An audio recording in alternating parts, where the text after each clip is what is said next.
सभी आराधकों को साध्वी श्री चैतन्य शास्त्री जी का धर्म लाभ मांगलिक।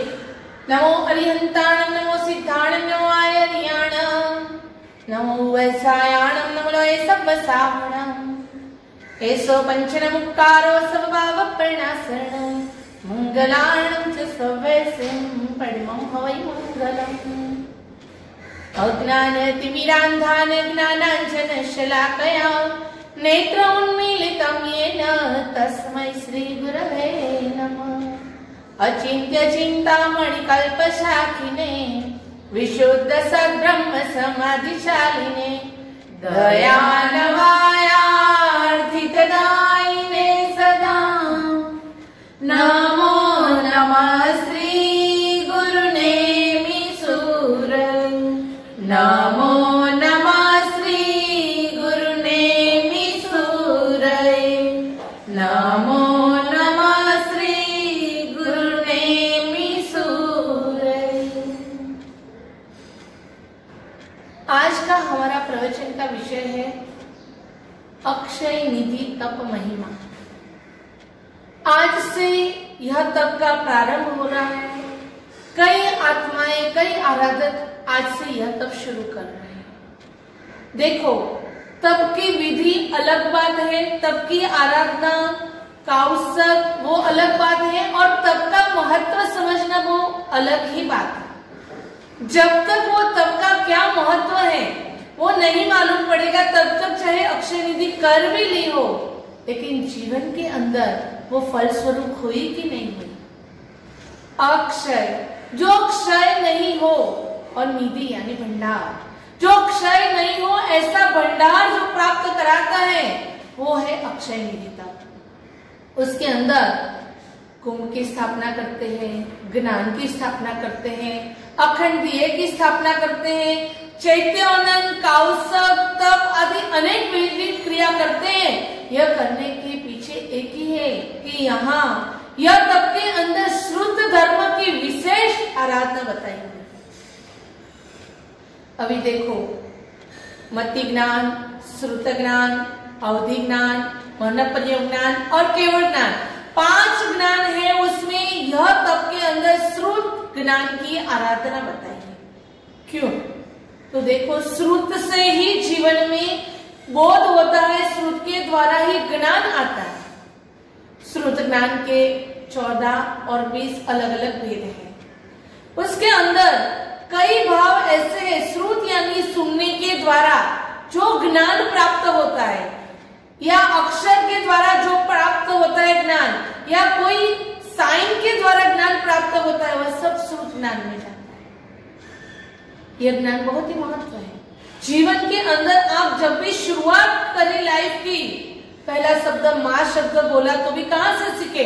तो जब माँ ने शब्द बोला माँ, आपने वो कान से सुना और वही शब्द की प्रैक्टिस से आपको माँ वर्ड बोलना है। आदेश्वर दादा का नाम या भगवान की कोई जय, या सभी वर्ड जो जो सीखते गए वो श्रुत ज्ञान की आराधना से ही लाभ हुआ है। पूर्व भाव में कहीं भी ज्ञान की आराधना की है, इसी की वजह से आज आपको संपूर्ण ज्ञान प्राप्त हुआ है। तो जो श्रुत ज्ञान आप समझ सकते हो, उसके अंदर हम अक्षर श्रुत के भेद समझेंगे। उसके अंदर 3 पार्ट में आता है, संज्ञाक्षर, संज्ञाक्षर और लब्ध्याक्षर। तो जो संज्ञाक्षर है उसका मतलब क्या है कि जो साइन या चित्रों के द्वारा जो ज्ञान प्राप्त होता है वो संज्ञाक्षर है। उसके अंदर देखो, मेडिकल होता है, तुरंत मालूम पड़ जाता है या हॉस्पिटल है या मेडिकल स्टोर्स है या डॉक्टर की गाड़ी है या सिंबल है। वैसे ही जैन धर्म का फ्लैग होता है, तो फ्लैग से मालूम पड़ता है, जो चित्र से मालूम पड़ता है कि यह अपनी ध्वजा है। वैसे वेजिटेरियन का सिंबल होता है, कई जगह लोगो होते हैं कंपनी के, वो लोगो से आपको मालूम पड़ता है कि यह कंपनी है। पूरा कंपनी का नाम भी देखने की जरूरत नहीं, वो लोगो के आधार से ही, साइन के आधार से ही आपको मालूम पड़ जाता है कि यह कंपनी है या व्यक्ति है। या जो ज्ञान चित्रों के द्वारा हुआ वो ज्ञान है, वो संज्ञा श्रुत है, संज्ञा के द्वारा जो प्राप्त हुआ है। और ऐसा बहुत ही ज्ञान हमें प्राप्त हो चुका है। परमात्मा की असीम कृपा है कि यह ज्ञान हमें मिला है। दूसरा आता है व्यंजनाक्षर। व्यंजनाक्षर यानी अक्षरों के द्वारा अ से लेके ह तक जो जो शब्द है उसके द्वारा जो ज्ञान प्राप्त हुआ है वो व्यंजनाक्षर है। कितना सारा ज्ञान। एक अक्षर जब छोटे थे तब लिखते थे क ख, फिर पूरा शब्द लिखना सीखे, फिर लाइन लिखना सीखे, फिर पैराग्राफ लिखना सीखे, फिर पुस्तकें लिखना और पढ़ना सीखे। कितना पहले बोलने में, एक लाइन बोलने में 10 मिनट लगा देते थे, अभी बोलना ही नॉन स्टॉप हो गया। यह सब श्रुत ज्ञान की आराधना की वजह से है। यह ज्ञान बहुत ही काम का है, क्योंकि अगर अक्षर का ज्ञान ही नहीं होगा तो आप आगे कैसे समझेंगे, कहाँ जाएंगे। जो अनपढ़ लोग हैं उन लोगों को तो सिर्फ संज्ञाक्षर ही है, उन लोगों को व्यंजनाक्षर है ही नहीं। तो यह व्यंजन के द्वारा जो ज्ञान प्राप्त होता है वो व्यंजनाक्षर में है। यह सब श्रुत ज्ञान की आराधना है। और तीसरे नंबर में आता है लब्ध्याक्षर। लब्ध्याक्षर यानी कि जो सुनते हो उसके बाद आपको जो भाव आते हैं, जो ज्ञान का अक्षर प्राप्त होता है वह लब्ध्याक्षर। अभी आप लोग प्रवचन सुन रहे हो और उसके द्वारा आपके अंदर जो भावों की वृद्धि हुई, जो समझदारी का विकास हुआ, क्योंकि कोई भी ज्ञान निष्फल नहीं जाता। छोटा ज्ञान आपको प्राप्त हुआ तो वो ज्ञान कहीं ना कहीं काम लगता ही है। कहाँ भी आपने अपना समय ज्ञान के पीछे डाला तो वो लाभ करता ही होता है। इसीलिए तो ज्ञान की आराधना विशेष बोलिए कि हे जीव तू पुरुषार्थ कर। आपके अंदर शक्ति है और आप ज्ञान नहीं पढ़ते तो कर्म बांधते हो, अतिचार लगाते हो और ज्ञान की जैसे जैसे पुरुषार्थ करते हो ज्ञान का क्षयोक्षम होता है। कितनी गाथा की वो महत्वपूर्ण नहीं है, लेकिन कितने घंटे ज्ञान के लिए पुरुषार्थ किया वो बहुत ही महत्वपूर्ण है। ये अक्षर श्रुत के अंदर भी अभिलाप्य भाव और अनभिलाप्य भाव ये दो होते हैं। अभिलाप्य भाव यानी जो वर्णन कर सकते हैं, जैसे कि कलश बोला तो कलश का आप वर्णन कर सकते हो, ऐसा शेप है, ये कलश है। और जो अनभिलाप्य भाव यानी कि घी है उसका टेस्ट, अगर आपको बोले कि घी खाओ और उसके टेस्ट का वर्णन करो तो कोई वर्णन नहीं कर पाएगा। ऐसा बोलेंगे आप घी खाओ और आपको जो स्वाद का अनुभव हो वो अनभिलाप्य भाव है। परमात्मा अपनी देशना के अंदर बहुत सारा श्रुत ज्ञान द्वादशांगी के द्वारा श्रुत का वर्णन करते हैं, लेकिन ऐसे कई भाव हैं जो उनको केवल ज्ञान के द्वारा प्राप्त हुए हैं, तो वो भाव उनके पास भी शब्द नहीं है कि वो वर्णन कर सके। इतना समस्त विश्व पूरे 14 रज्जु लोक के अंदर ऐसे अनेक भाव है जो वर्णन नहीं कर सकते। हमारे नॉर्मल जीवन के अंदर भी हम कई भावों का वर्णन नहीं कर सकते, तो ये परमात्मा है जिन्हें तो त्रिकाल ज्ञान है। तो ऐसे प्रभु उनके पास तो कितनी शक्ति होती है, लेकिन फिर भी कई भावों का वर्णन वो शब्द के द्वारा समझा नहीं सकते। तो जब हमें आराधना करनी है, अपने आत्मा का कल्याण करना है, तो शुरुआत तो श्रुत से ही होती है। और जैसे जैसे श्रुत विकसित होता है, श्रुत का ज्ञान बढ़ता है, आपका अक्षरोक्षम बढ़ता है, आपके बुद्धि का विकास होता है, तो पाप से अटकते हो, पुण्यवन और शुद्ध धर्म की आराधना की और आपका भाव बढ़ता है। अभी के काल के अंदर ज्यादातर बहनें ही अक्षय निधि तक कर रही है। सबके दिमाग में यही है कि अक्षय निधि तब सिर्फ बहनें कर सकती है, कुंभ बहनें भर सकती हैं, आराधना भी बहनों को ही करनी है। जी ना, ये अक्षय निधि तब भाइयों भी कर सकते हैं, क्योंकि भाइयों को भी श्रुत ज्ञान की आवश्यकता है। लेकिन क्या है कि जैसे जैसे छुपता गया वैसे वैसे कि ये होता ही नहीं, दिमाग में ऐसे ही बैठ गया। लेकिन ऐसा नहीं है। अक्षय निधि तब की आराधना सजोड़े भी कर सकते हो, भाइयों भी कर सकते हैं, बहनें भी कर सकते हैं। लेकिन जैसे वो प्रथा छूटती गई, लोगों के दिमाग में यही है कि यह तप तो सिर्फ बहनों के लिए है।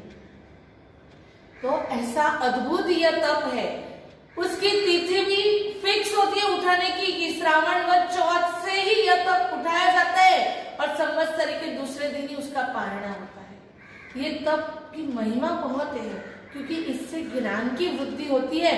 ज्ञान की वृद्धि के द्वारा अपने परिणाम बदलते हैं।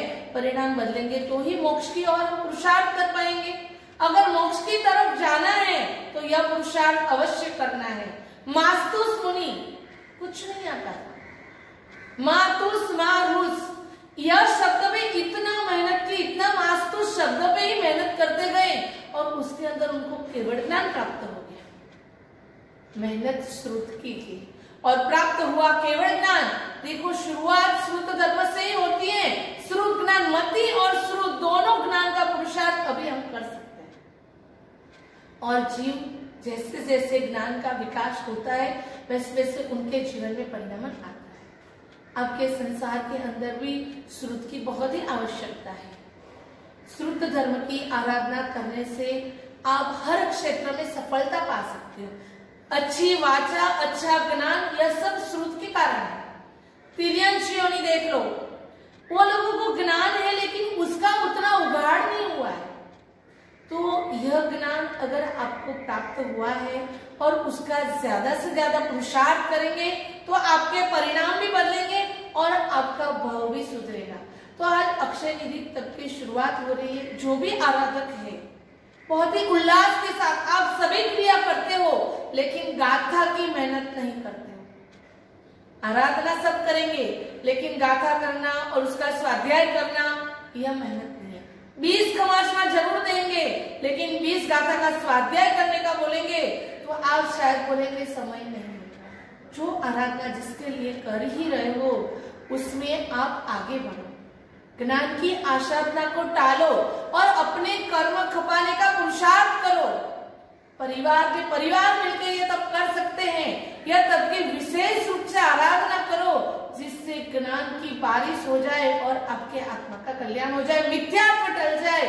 मिथ्यात्व को टालने के लिए श्रुत ज्ञान बहुत ही आवश्यक है। 14 पूर्व तक का ज्ञान वो सब श्रुत ज्ञान में आता है। परमात्मा की देशना वो श्रुत ज्ञान में आती है कि प्रभु ने देशना दी और ग्रंथों ने उसे द्वादशाही के रूप में ग्रंथ बनाए और जो हमें आज आगम के रूप में मिले। 45 आगम के नाम तक नहीं आते तो पढ़ने का तो कहां से आएगा। तो इतना तो ध्यान रखो, यह सब ज्ञान की वाचना आप लोग ले सकते हो, आगे बढ़ सकते हो। तो श्रुत धर्म की विशेष अक्षय निधि तप के द्वारा करो और अपने आत्मा का कल्याण करो। यही शुभ मंगल भावना के साथ शुभम भवतु। श्रुत्वा धर्म विजानति श्रुत्वा जानति दुर्गतिम श्रुत्वा ज्ञानमवाप्नोति श्रुत्वा मोक्षमवाप्नुयात्। श्रुत धर्म का महत्व बताने के लिए अक्षय निधि तप की आराधना है। श्रुत का महत्व बहुत ही है। ये वैल्यू किसको होती है? हमेशा कोई चीज अपने पास नहीं होती ना तब उसकी वैल्यू होती है और जब वो चीज मिल जाती है उसके बाद वो इतनी वैल्यू नहीं रहती। आपके पास गाड़ी नहीं है तो उसकी वैल्यू करोगे कि हाँ हमारे पास गाड़ी नहीं है, फार्म हाउस नहीं है, ये नहीं है, वो नहीं है, पर वो चीज मिल जाती है फिर इतना नहीं रहता। आपको पता है, सुनने की शक्ति मिली है, बोलने की शक्ति मिली है। जिन लोगों को नहीं है उन लोगों को पूछ लो, श्रुत लेना कितना डिफिकल्ट हो जाता है। उन लोगों के लिए भी अनक्षर श्रुत बताया हुआ है। अनक्षर श्रुत यानी जैसे कि आपने चीख खाई तो उसमें कोई लैंग्वेज नहीं है, कोई भाषा नहीं है, पर वो सांकेतिक भाषा से आप सामने वाले को सब कुछ समझा सकते हो। वैसे अनक्षर श्रुत की बहुत ही वैल्यू है। कोई बोल नहीं सकता, सुन नहीं सकता, तो वो इंसान कैसे आगे बढ़ता है? तो ये श्रुत ज्ञान का महत्व उसको तब पता चलता है कि ये ज्ञान है, यह सरस्वती के रूप में है, तो ही वो अपना जीवन व्यवहार कर सकता है, सबके साथ व्यवहार विनिमय चलता है उसका। आपको तो सब कुछ मिल गया है, भाषा की शुद्धि कहाँ रहती है? सुनने में कुछ भी बोल देते हो, कुछ भी सुन लेते हो और फिर अच्छा लगा तो वो व्यक्ति के पीछे भागते हो और अच्छा नहीं लगा तो उसको रिजेक्ट कर देते हो, अपनी लाइफ में नहीं चाहिए। श्रुत का महत्व समझो। सुनने के बाद विचारों से उसको परिणत करना है, आत्मा के साथ उसको जोड़ना है। सुनने से ही सब कुछ है, सुनने से ही आगे बढ़ सकते हैं। साथ में बोलना भी बताया, तो बोलने के लिए भी वाचा दी हुई है। हमको सब कुछ, जो एनिमल्स है उन लोगों को एक ही भाषा आती है। कुत्ते को कुत्ते की भाषा आएगी, गाय को गाय की भाषा आएगी, सिंह को यानी शेर को अपनी ही भाषा आएगी। और मनुष्य है वो कितनी सारी लैंग्वेज के ऊपर प्रभुत्व हासिल कर सकता है। अभी कोई व्यक्ति है, वो कन्नड़ है, इधर लिखा हुआ है कन्नड़ में कुछ, और आपको नहीं आता, तो कौन से ज्ञान के कारण नहीं आता? श्रुत ज्ञान। अभी वो बुक के अंदर ज्ञान है कि आपके मस्तक के अंदर ज्ञान है? आपके मस्तक के अंदर ज्ञान है, क्योंकि वो ज्ञान पुस्तक में तो है ही, पर उसको पढ़ने की शक्ति आपके अंदर नहीं है। यानी आपके अंदर है पर वो ढकी हुई है। उसका नॉलेज ले लिया तो अपने आप को कन्नड़ लैंग्वेज भी आ जाएगी, वो इंग्लिश लैंग्वेज भी आ जाएगी, वो फ्रेंच भी आ जाएगा, वो स्पेनिश भी आ जाएगा। सारी लैंग्वेज आप पढ़ सकते हो और सब कर सकते हो। देखो श्रुत का कितना महत्व है। आपको कुछ पढ़ना नहीं आता तो कितना ऐसे होता है। कई ऐसे लोग देखे हैं कि जिन लोगों को बचपन में स्कूल में नहीं गए, सुन सुन के सब लर्न करा। कल्याण कंदन की थॉय को ऐसे लर्न करा, अतिचार को ऐसे सुन सुन के लर्न करा। शब्दों का वो जो लिखने का वो नहीं आता था, सिर्फ सुनने की शक्ति से, सुनने की ताकत से वो अपने आत्मा का कल्याण करते हैं। आपके पास सब कुछ है, कितना समय श्रुत को सदुपयोग में लगाते हो। कितनी कितनी बातें ऐसी है जीवन में जो नहीं सुनने जैसी, फिर भी सुनते रहते हो। क्या करते हो आप अपने जीवन में? क्या करते हो? कुछ अच्छा बोला तो अच्छा लगा, बुरा बोला तो बुरा लगा। यही काम पूरी जिंदगी करना है कि सबको संवर तत्व से अटकाना है और अंतर आत्मा के ज्ञान को प्रकाशित करना है। आपके हाथ में है आपको क्या करना है। एक बात समझ लेना, आज हम प्रवचन तो कर लेंगे, आपने सुन भी लिया, पर उसके ऊपर चिंतन और मनन करना और उसके क्या अर्थ निकालने हैं वो आपके हाथ में है। कोई भी चीज को समझना या नहीं समझना, उसका क्या मतलब करना, वो आपके हाथ में है।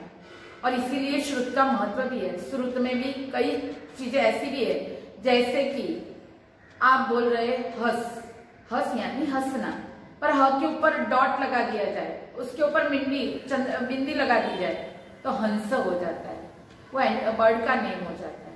कितना फर्क है। देखो एक एक अक्षर की कितनी वैल्यू है। इसीलिए तो जो सीखा है उसका शुद्धिकरण करो। जो भी लैंग्वेज आप बोलते हो उसमें जितना हो सकता है उसमें शुद्ध भावों में जाओ, और उसी प्रकार अपने श्रुत को ज्यादा से ज्यादा केवल ज्ञान की भूमिका तक लेके जाना है। तो इसके लिए यही भाव में मेहनत करनी है। तिर्यंत योनि की बात करें तो पार्श्वनाथ भगवान का पूर्व भाव याद आ जाता है। पहला भाव था मरुभूति का, दूसरे भाव में वो मरकर अपने भाई को माफी मांगने गए थे पहले भाव में, और वो भाई ने समझा कि वो उसे मारने आए हैं और वापस कुछ सुनाने आए, तो भाई ने गुस्सा होकर उनके ऊपर पत्थर की शिला फेंक दी और वहां पे आर्त ध्यान करके पार्श्वनाथ भगवान का जीव जो मरुभूति के रूप में था, वो जीव वहां से मरकर मृत्यु होकर आर्त ध्यान में मरकर तिर्यंत योनि में जन्म लेता है। तिर्यंत योनि उसमें भी हाथी बनता है और वो भी हाथियों का राजा होता है। और वहां पे एक बार ऐसा होता है कि वहां बहुत सारे सार्थवा का टोला आया हुआ है, बहुत सारे इंसान वहां पे आए हुए हैं, और वो एकदम पागल सा हो जाता है और दौड़ता है सबको मारने के लिए। जैसे ही दौड़ लगाई अटवी के अंदर, जंगल के अंदर, और वहां पे अरविंद मुनि थे। अरविंद मुनि ने उनको बोला, हवे तो शांत था मरुभूति। बस इतने शब्द बोले और मरुभूति के रूप में जो जीव था, हाथी का जीव, वो शांत हो गया। कैसे हुआ ये सब? खाली शब्द बोले गए, शब्द के द्वारा सुना गया। सुनने के बाद उसके अंदर मन बढ़ा, मन के अंदर वो चिंतन यात्रा चालू हो गई, संवेदनाएं होती रही, बुद्धि का लेवल तर्क वितर्क से उसको पता चला कि ये तो मेरे आगे का भाव का नाम है, और उससे क्लिक हुआ, जातीय स्मरण ज्ञान हुआ, और तुरंत ही उनको रियलाइज हुआ कि मैं तो कितना धर्म करता था, मैं तो कितना आराधक जीव था। तुरंत ही वहां पे हाथी के भाव में ही वो 12 व्रत का जो जो नियम होता है वो पालना चालू कर दिया। वो सूखा घास ही खाते थे, पानी भी गर्म सूर्य के किरणों से होता था, वही पानी पीते थे, और किसी भी जीव को तकलीफ नहीं पहुंचाते थे। ज्यादातर एक ही जगह पे कौशल की मुद्रा में बैठे रहते थे। सोचो, हाथी का जीव, खाली एक लाइन बोली गई, हवे तो शांत था मरुभूति, और अपने आत्मा का कल्याण कर दिया।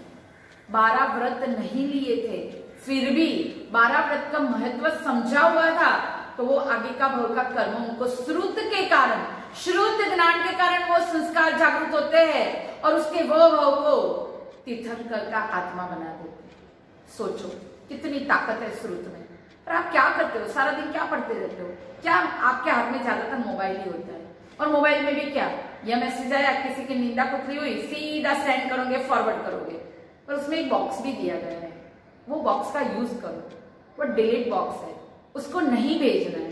जैसे एक छोटे से एग्जाम्पल से ये बात भी आपको समझाना चाहती हूँ कि जैसे आपके घर में आप रह रहे हो और अचानक सुबह होते ही देखा तो घर का डोर, मेन डोर खोला और बाहर कचरा पड़ा हुआ है। वो कचरा किसने फेंका, पहले दिमाग में वो आएगा। पता चला कि बाजू वाले डाल के गए, किसी ने इशारे से बता दिया, और पता चला कि बाजू वाले ने डाल के गए, क्या करोगे? थोड़ी परिणति नहीं होगी तो झगड़ा करने जाओगे, पर इतना नीचा तो नहीं उतरोगे कि वो कचरा उसके मुंह पे फेंकोगे, ये काम तो नहीं करोगे। 100% पता है, कितना भी अच्छी लैंग्वेज में उसको समझा दोगे कि बुरी लैंग्वेज में समझाओगे, पर आखिर समझाओगे कि आपने ये काम बहुत बुरा करा है। और वो कचरे को फेंकने का काम करते हो कि वो कचरा सीधा डस्टबिन में जाएगा कि सामने वाले के घर पे डालते हो? ऑब्वियस है, डस्टबिन में डालते हो।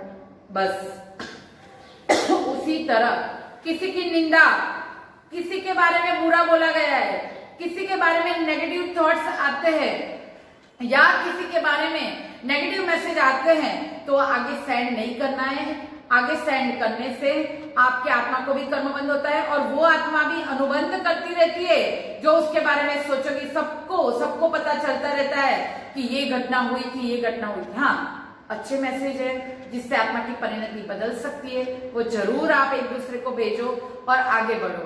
पर ये बुरा जो है उसको तो डिलीट बॉक्स में डालना ही होगा। और उसी तरह अंतरात्मा के अंतर जगत में, ये तो मोबाइल की लैंग्वेज में मैंने समझाया, पर अंतर जगत की बात करें तो इसके अंदर, हमारे अंदर बहुत कचरा पड़ा हुआ है। वो कचरे को क्या करना है? किसी के लिए ईर्ष्या पैदा हो जाती है, किसी के लिए निंदा, किसी के लिए कदाग्रह आ जाता है, किसी के लिए क्रोध आ जाता है।